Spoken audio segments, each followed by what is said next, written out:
ओम नमो भगवते वासुदेवाय। ओम नमो भगवते वासुदेवाय। श्रीमद् भागवतम चौथा कैंटो 16वां अध्याय राजा पृथु का गुणगान। श्लोक संख्या 18।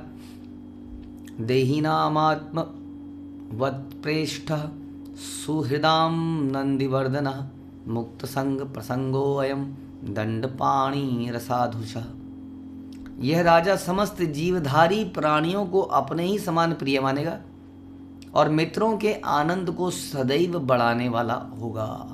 तो राजा पृथु के बारे में बता रहे हैं कि सारे जीवात्मा को क्या समझेगा, अपने ही समान प्रिय। श्रील प्रभुपाद बता रहे हैं कि आजकल व्यक्ति ऐसा नहीं करता है। हम लोग मुर्गा मंडी और बकरा मंडी खोलते हैं, इसका मतलब हम नहीं मानते हैं कि इनके अंदर भी आत्मा है, कि ये भी जीवात्मा है, इनको भी जीने का हक है। हम अपनी जीव के लिए उनकी गर्दनें काटते हैं, फड़फड़ाते रहते हैं बेचारे। तो इसका मतलब हम नहीं मानते हैं कि वो हमारे बराबर है, पंडिता समदर्शिना। लेकिन ये राजा कैसा है, ये समस्त जीवधारियों को, यानी कि न केवल मनुष्यों को बल्कि अन्य लोगों को। जैसे हम राजा परीक्षित की कथा सुनते हैं श्रीमद् भागवत में, कि राजा परीक्षित के सामने एक बहुत ही राजा जैसे दिखने वाला व्यक्ति, लेकिन लग रहा था शूद्र और ड्रेसअप में था राजा के, वो एक तलवार लेके गाय को मार रहा था, बैल की उसने टांगे तोड़ दी थी। राजा पृथु बड़े क्रोधित हो गए। How can you do that? क्योंकि गाय तो वैसे ही पूजनीय है कि ये लोग हमेशा अन्य प्राणियों को भी प्रजा मानते थे, कि ये भी प्रजा है। प्रजा केवल मनुष्यों की नहीं है। तो इसलिए यहाँ राजा पृथु के लिए बता रहे हैं कि ये भी इसी प्रकार समस्त जीवधारियों को अपने ही समान प्रिय मानेगा और अपने मित्रों के आनंद को सदैव बढ़ाने वाला होगा। He will be ever well wisher. जो भी उसके साथ रहेगा हमेशा प्रसन्नचित रहेगा। यह मुक्त पुरुषों से घनिष्ठ रूप से संबंधित रहेगा। इसकी जो एसोसिएशन होगी राजा की, किन के साथ होगी? जो मुक्त पुरुष है, यानी कि जो भगवान के भक्त हैं, वो इस राजा के विशेष अतिथि होंगे, मित्रगण होंगे। तो राजा पृथु उस फिलॉसफी में चलेगा कि असत्य संग त्याग ही वैष्णवाचार, कि हमारा एसोसिएशन हमेशा भक्तों के साथ होना चाहिए, उन्नत भक्तों के साथ होना चाहिए। तो उन्नत भक्तों के साथ, मुक्त पुरुषों के साथ ये बड़ा संबंधित होगा ये व्यक्ति, हाँ राजा पृथु। और समस्त अपवित्र पुरुषों को कठोर दंड देने वाला होगा। हाँ, इतना होने के बाद भी एक क्षत्रिय होने के नाते उसके अंदर इतना करेज होना चाहिए कि वो दुष्टों को दंड दे पाए, ताकि आगे आने वाले कई दुष्टों को समझ में आ जाए कि क्या नहीं करना है। यही हमारी आजकल की न्याय पद्धति में समस्या है कि न्याय इतना लेट मिलता है, तब तक सब कुछ ठंडा हो जाता है। और नेक्स्ट अन्याय पाप करने वालों के लिए एग्जाम्पल सेट नहीं हो पाता। इसलिए ये कैसे होंगे राजा? ये दुष्टों को कठोर दंड देने वाले होंगे। हर जगह पर सो कॉल्ड दया दिखाई जाए तो काम चलता नहीं उससे। अयम तो साक्षात भगवान शस्त्रधीशा कूटस्थ आत्मा कलयावतीर्ण यस्मिन् विद्यारचितम निरर्थकम पश्यन्ति नानात्वमपि प्रतीतम। यह राजा तीनों लोकों का स्वामी है और सीधे भगवान से नई नई शक्ति प्रदान करी। इसलिए पृथु महाराज को क्या बोलते हैं? शक्त्यावेश अवतार। उसको भगवान की विशेष शक्ति मिली हुई है, तभी तो इतने बड़े बड़े काम वो करेंगे जो हम आगे सुनेंगे। यह अपरिवर्तनीय है, परमेश्वर का शक्त्यावेश अवतार है। क्लियर हो गया यहाँ पर। मुक्त आत्मा तथा परम विद्वान होने के कारण यह समस्त भौतिक विविधता को अर्थहीन मानता है।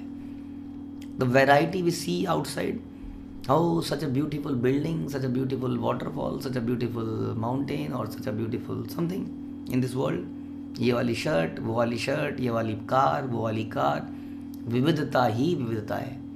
लेकिन ये क्या है? भौतिक विविधता है। इसको अर्थहीन मानता है क्योंकि उसका मूलाधार अविद्या है। उसका मूलाधार इस आधार पर है कि मैं ये शरीर हूं, और जब तक ये शरीर के अंदर है, खाओ पियो मजे करो, ये जीवन का पर्पस है। जो जितना बढ़िया खाएगा, जो जितना बढ़िया एंजॉय करेगा लाइफ में, वो उतना सक्सेसफुल आदमी है, ऐसा माना जाता है। इसीलिए लोग जब किसी छुट्टी पे कहीं पर कुछ अनोखी जगहों में जाते हैं तो कंटिन्यूसली व्हाट्सएप स्टेटस और इंस्टाग्राम और ये करते रहते हैं, because they want to show that see I am enjoying, so I am a great person. इस संसार में जो इंद्र तृप्ति करेगा उसको सुपीरियर माना जाता है। ये नहीं देखते हैं कि साल में 99% वो किसी ऑफिस में किसी डब्बे के आगे बैठ के बस ऐसे ऐसे करते रहते हैं। वो नहीं जाता है हमारे स्टेटसिस में। हाँ, तो जो हमारी असली लाइफस्टाइल है, हाँ, जो हम कभी कभी साल में 1 बार 2 बार कहीं चले जाते हैं तो हम पागल से होकर उसको लगाते फिरते हैं। वास्तव में हमारा रियल लाइफ क्या है, वो तो हमारी ज़िंदगी को देखा जाए रास्तों में आने में, रास्ते में जाने में, नौकरी के अंदर, हाँ, हमारा सारा समय तो वही बीता है। तो इस संसार में इंद्रिय तृप्ति सब कुछ है। इसलिए हम बता रहे हैं कि ऐसी विविधता को, ऐसी वैरायटी को, ऐसे सेंस इंजॉयमेंट को पृथु महाराज ने त्याग दिया। बोला अर्थहीन है, वेस्टेज है। कई बार हमें भी लगता है अरे हम वहाँ हो कि नहीं आए, अरे हम वहाँ हो कि नहीं आए, अरे हम वहाँ हो कि नहीं आए। संसार में हम कितना भी भ्रमण कर लें, संसार की हर जगह को कैसे देख लेंगे हम, और जो जगह को नहीं देखेंगे वही जगह हमारे दिमाग में घूमती रहेगी। अरे काश एक बार ये वाली कंट्री भी हो ही आते, देख ही लेते। अरे पिरामिड रह गए बस हमारे जीवन में, अब पता लगा पिरामिड के अंदर ही हमें डाल दिया जाए बाद में, या हमारा पुराना शरीर पिरामिड के अंदर आज भी पड़ा हुआ हो। तो इस संसार में ब्रह्मांड भ्रमित एक कौनो भाग्यवान जीव हम कहते हैं। इस संसार में हम ऑलरेडी कई बार भ्रमण कर चुके हैं। यंत्र आरूढ़ानी माया, यंत्रों पे सवार होके अलग अलग शरीरों पे। इसलिए ऐसी वैरायटी को फिर तो महाराज क्या मानेंगे कि अर्थहीन विविधता है, यूजलेस वैरायटी, जो हमें कंफ्यूज करती है, हमें अट्रैक्ट करती है अपनी तरफ। ऐसे होंगे राजा पृथु। अयम भुवो मंडलमोदयाद्रै गोप्तै कवीरो नरदेवनाथ आस्थाय जैत्रम रथमात चाप पर्यस्यते दक्षिणतो यथार्क। यह राजा अद्वितीय शक्तिशाली और वीर होगा, जिससे इसका कोई प्रतिद्वंदी नहीं होगा। आप जानते हैं कि यदि कोई ब्रह्मचर्य का पालन करे, ठीक से अपनी सेंसेस को कंट्रोल करे, अपने भोगों को कंट्रोल करे, तो उस व्यक्ति के अंदर अत्यंत बल आ जाता है। हाँ, उसके अंदर बुद्धि भी आ जाती है और बल भी आ जाता है। क्योंकि ये जो इंद्रियां हैं जो हमें खींचती हैं अलग अलग, ये हमें कमज़ोर बनाती हैं मेंटली एंड फिजिकली। इसलिए ये राजा कैसा होगा? अद्वितीय शक्तिशाली होगा, वीर होगा, जिससे इसका कोई प्रतिद्वंदी नहीं होगा। कोई प्रतिद्वंदी हो कैसे सकता है? संसार में देखा जाए तो भक्तों का भी कोई प्रतिद्वंदी नहीं है, क्योंकि संसार में हर कोई व्यक्ति एक्चुअली में देखा जाए इज़ वेरी वीक माइंडेड, हाँ, because of the senses, very weak minded. They can not control their lust and their desires. हाँ, उनको इंद्रियां खींच के ले जाती है। तो इसलिए भक्तों के अंदर ये विशेष गुण है कि वे आत्म संयमी होते हैं।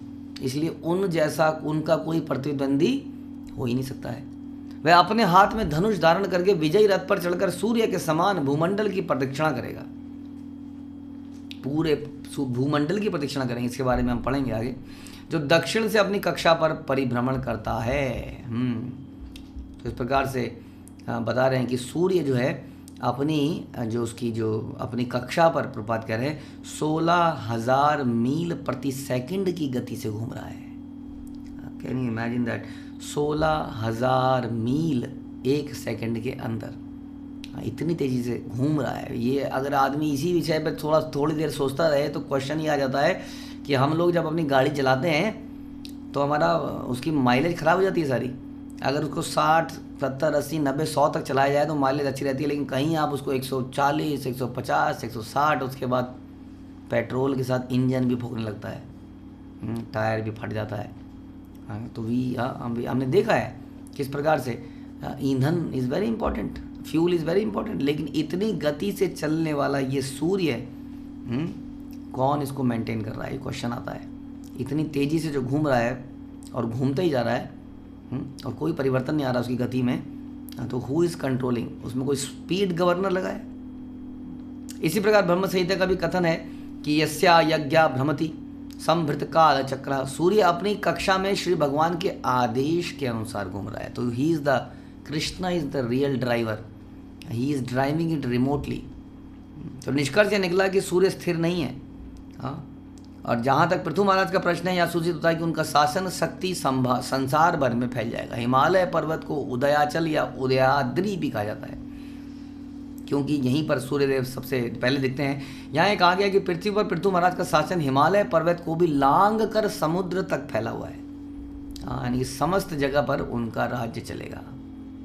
इस प्रकार से ऐसा उनका राज्य होगा।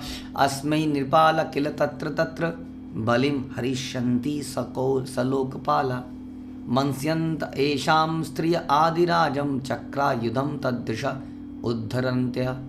जब यह राजा सारे संसार में भ्रमण करेगा तो अन्य राजा तथा अन्य देवतागण इसे सभी प्रकार की उपहार भेंट करेंगे।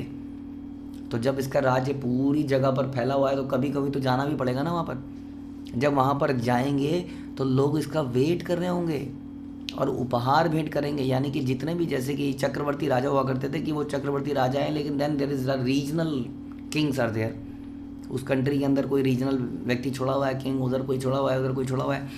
तो ये कोई बाई फोर्स नहीं है, उनके अंदर ऐसे उद्गार हैं, ऐसे हृदय में ऐसी भावनाएं हैं कि वो राजा पृथु महाराज को अपना राजा मानते हैं अपने हृदय से। इसलिए जब जब राजा पृथु वहाँ से निकलते हैं तो ये उनको उपहार भेंट करते हैं। इसको नेचुरल लीडरशिप। उनकी स्त्रियां भी उनके उसे आदि राजा मानेंगी, जो अपने हाथ में चक्र तथा गदा चिन्हों को धारण करता है, और उसी के गुणगान करेंगी, क्योंकि यह श्री भगवान के समान ख्याति वाला होगा। इस प्रकार से ऐसा प्रभुपाद बता रहे हैं कि लोग नहीं जानते कि पहला राजा नारायण समस्त जीवात्माओं के रक्षक हैं। भगवान ही समस्त जीवात्माओं के रक्षक हैं। एको बहुनाम यो विदिताति कामान, कि संसार में भगवान एक हैं, जीवात्माएं अनंत हैं, और जीवात्माएं अनंत हैं और उनकी इच्छाएं भी अनंत हैं, लेकिन उन सब की कामनाओं को पूरा करने वाले विदधाति कामान भगवान एक हैं। और ऐसे ही ये पृथु महाराज बनेंगे जो सबकी इच्छाओं को पूरा करेंगे, सबकी इच्छाओं को पूरा करेंगे। अयम महिम गा दुदहे अधिराज प्रजापतिर्वित्रीकर प्रजानाम यो लीलया द्रीन स्वशरा सकोटया भिंदम समाम गाम करोद्य थेन्द्र। प्रजा का पालक यह राजा अद्वितीय है और प्रजापति देवों के तुल्य है। प्रजा के जीवन निर्वाह के लिए यह गौरूपी पृथ्वी का दोहन करेगा। ये कथा हम सुनेंगे आगे। हाँ, ये आगे आने वाली घटनाओं की पहले ही ग्लोरिफिकेशन हो रही है, देखिए। हाँ, तो पृथ्वी का दोहन करेगा। तो पृथ्वी इज़ लाइक काव, जो हमारी ज़रूरतों को पूरा करती है। हाँ, आप देखते हैं कई बार जैसे बारिश होती है, आप देखेंगे जब बारिश होती है तो ज़मीन से अलग अलग तरह के पौधे निकल आते हैं। हमें कभी सोचा ही नहीं था कि यहाँ से ऐसे पौधे भी निकल सकते हैं। इसका मतलब पृथ्वी के अंदर कितने बीज ऑलरेडी पड़े हुए हैं, कितनी चीज़ों के, और वर्षा होने पर वो अपने आप फलित होते रहते हैं। तो इस प्रकार से पृथ्वी हमें बहुत चीज़ें, वस्तुएं प्रदान करती है। हम चर्चा कर रहे थे कि पृथ्वी की वजह से ही हम लोग अपने घर बना पाते हैं। अब सोचिए कितना वज़न होता है पृथ्वी के ऊपर। हाँ, हम लोग अगर कोई बिल्डिंग बनाते हैं तो हम पिलर बनाते हैं और पिलर के ऊपर छत डालते हैं, और छत की लोड बेयरिंग कैपेसिटी देखते हैं, छत कितना टनेज ले पाएगी। कितनी कैलकुलेशन करते हैं आर्किटेक्चरल, वो सब लोग लगते हैं, स्ट्रक्चरल इंजीनियर लगते हैं, वो कैलकुलेशन इतना, इसमें इतना आयरन लगना चाहिए, पिलर इतना मोटा बनना चाहिए। बट द क्वेश्चन इज़, हम इस पृथ्वी के ऊपर अनलिमिटेड वजन कभी भी रख देते हैं बिना सोचे हुए कि यहाँ पर पृथ्वी के नीचे पिलर तो होगा प्रॉपर। ऐसा तो नहीं होगा। सोचा है हमने कभी इस बात को? 1000 kilo, 2000 kilo, 10,000 kilo, 1,00,000 kilo, we never think about कि क्या यहाँ पर ये झेल पाएगी, और वो झेलती है। हम चर्चा कर रहे थे कि 50-50 मंजिल, 100-100 मंजिल की इमारतें खड़ी हैं। सोचिए वो खड़ी हैं ऐसे, क्यों खड़ी हैं? क्योंकि उनको नींव को इस पृथ्वी ने पकड़ रखा है। सोचिए यदि वो पृथ्वी वहाँ से उस नींव को छोड़ना शुरू कर दे तो क्या होगा? ये ताश के पत्ते की तरह गिरने लग जाएंगी सारी। और इधर एक बिल्डिंग है, इधर दूसरी बिल्डिंग है, इधर तीसरी बिल्डिंग है, इधर चौथी बिल्डिंग है। खोद रखा है हमने पूरी पृथ्वी को। हाँ, वो तो उसने पकड़ रखा है। हाँ, तो ये पृथ्वी है, ये वास्तव में, इसलिए इसको माँ भी कहते हैं। ये सब भार भी ढोती है, हमें आश्रय भी देती है, और फिर हमें फल अन्न भी प्रदान करती है। लेकिन ये तब तक करती है जब तक संसार के अंदर धर्म चलता है। इसलिए पृथ्वी अधर्म आने पर रो पड़ती है, और फिर ये पृथ्वी भगवान के पास जाती है। हाँ, कि भगवान अब मुझसे बाहर नहीं सहा जा रहा, क्योंकि पृथ्वी कितना भी बोझ सहन कर सकती है लेकिन अधर्मियों का वजन नहीं सहन कर पाती। और तब भगवान कहते हैं यदा यदा ही धर्मस्य ग्लानिर्भवति भारत। तब भगवान इसका वजन कम करने के लिए, यानी कि इन दुष्टों का नाश करने के लिए आते हैं, जैसे कि उन्होंने कृष्ण लीला में किया। कुरुक्षेत्र में मारेंगे। हाँ, जरासंध के साथ आए 17 बार अनंत राक्षसों को, दुष्टों को मार देंगे। तो यही नहीं है, ये राजा पृथु जो है अपने बाण की नोक से समस्त पर्वतों को वैसे ही विदीर्ण करेंगे। हाँ, पर्वतों को भी काटेंगे। तो Prithu Maharaj is the person who will create the cities. हाँ, क्योंकि उस वक्त संसार में बहुत ज़्यादा पहाड़ और इस तरह को, तो he had to cut down those thing. तो उन्होंने अपने बाणों से ही पहाड़ काट दिए, डायनामाइट से नहीं काटे। जिस प्रकार स्वर्ग का राजा इंद्र अपने प्रबल वज्र से पर्वतों को तोड़ता है, वैसे ही ये पर्वतों को काटेंगे और काट काट के अच्छी सी सिटी बनाएंगे। पृथ्वी से रिक्वेस्ट करेंगे, पृथ्वी में बहुत सारी फसल पैदा होने लग जाएगी और इस प्रकार सभी लोग प्रसन्नचित हो जाएंगे। ऐसा हम आगे आने वाले सत्रों में इस कथाओं को सुनेंगे। हरे कृष्ण। श्रील प्रभुपाद की जय। ग्रंथराज श्रीमद् भागवतम की